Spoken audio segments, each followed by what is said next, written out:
కృష్ణ గారు.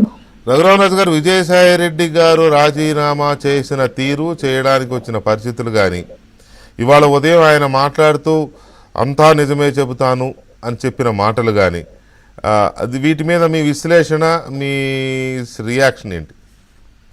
అంటే బేసిక్గా మా పార్టీ అధ్యక్షుడు ముఖ్యమంత్రి గారు చాలా స్పష్టంగా నాయకత్వం సరిగ్గా లేనప్పుడు, నాయకుడి మీద నమ్మకం లేనప్పుడు బయటికి వెళ్ళటం సహజం, అది వాళ్ళ పార్టీ అంతర్గత వ్యవహారం అని చెప్పి చాలా అద్భుతంగా చక్కగా ఒక్క మాటలో ఆయన చెప్పారు.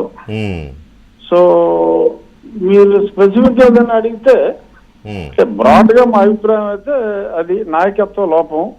అంటే నాయకుడు తన వాళ్ళని ఎవరిని మరి దగ్గరికి తీసుకోలేకపోయాడు.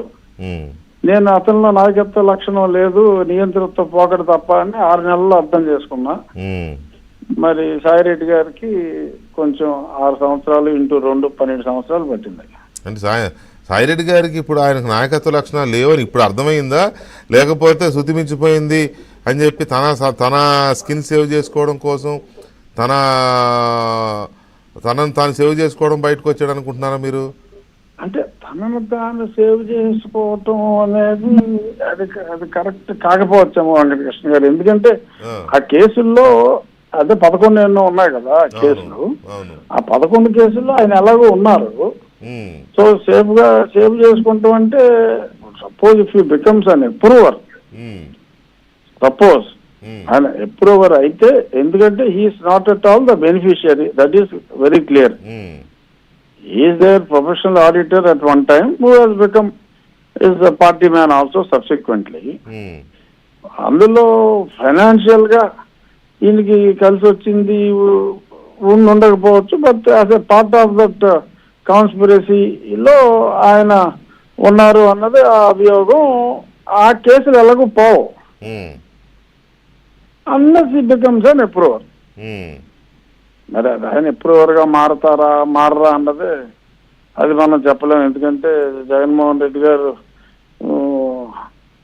చల్లగా ఉండాలని చెప్పి ఆయన ఆశీర్వదించే వచ్చారు బయటకు వచ్చేటప్పుడు.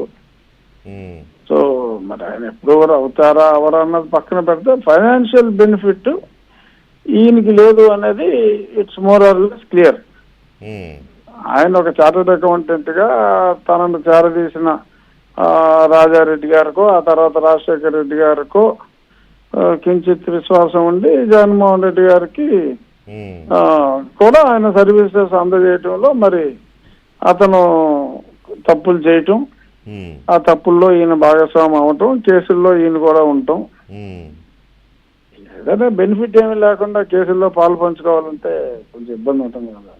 అయితే ఆయన ఇక రాజకీయాలకు పూర్తిగా వదిలేశాను, నేను ఇంకా ఏ పార్టీలో చేరేది లేదు, వ్యవసాయం చేసుకుంటా అంటున్నారు కదా, ఈ డైలాగ్ మీకు ఏమనిపించింది? నాకైతే నిజమనే అనిపించిందండి. ఓకే. ఎందుకంటే ఇంత పబ్లిక్ లో is a well known person కదా, పబ్లిక్ లో ఇంత మాట అన్న తర్వాత మరి ఆయన దానికి క్రియాశీలక రాజకీయాల్లో ఉండను అని చెప్పిన తర్వాత రాజకీయాల్లోకి వస్తే it will be further damage అవుతుంది కదా. ఐ డోంట్ థింక్ అది దాన్ని వైలేట్ చేసి మళ్ళీ ఏదో పార్టీలో ఆయన జాయిన్ అవుతాడని నేనైతే అనుకోవట్లా. ఎందుకంటే అంత ఓపెన్ గా స్టేట్మెంట్ ఇచ్చిన తర్వాత ఆయన మళ్ళీ రాజకీయాల్లోకి పునఃప్రవేశం ఉంటుంది అని నేను అనుకోవట్లా. ఇప్పుడు కాంగ్రెస్ లో రఘువీరారెడ్డి గారి లాగా ఈయన కూడా వ్యవసాయం చేస్తాడు అనుకోవచ్చు. అయితే రఘువీరారెడ్డి గారు రాజకీయాల్లో ఉండి వ్యవసాయం చేసుకుంటున్నారు. ఏదో నామకే వాస్తే ఉన్నారులే, ఆయన పెద్ద యాక్టివ్. ఏంటండి నామకే వాస్తే అంటే ఆయన మరి ఏసీసీ సభ్యుడు ఆయన. అవును, రఘువీర నామకే వాస్తే అంటే ఎలా? That is the highest body in Congress. అవును, కాంగ్రెస్ అంటే ఇప్పుడు 3-4 రాష్ట్రాలకు పరిమితం అయినప్పటికీ. ఫైనల్లీ ఒక మాట రాజు గారు, విజయసాయి రెడ్డి రాజీనామా తర్వాత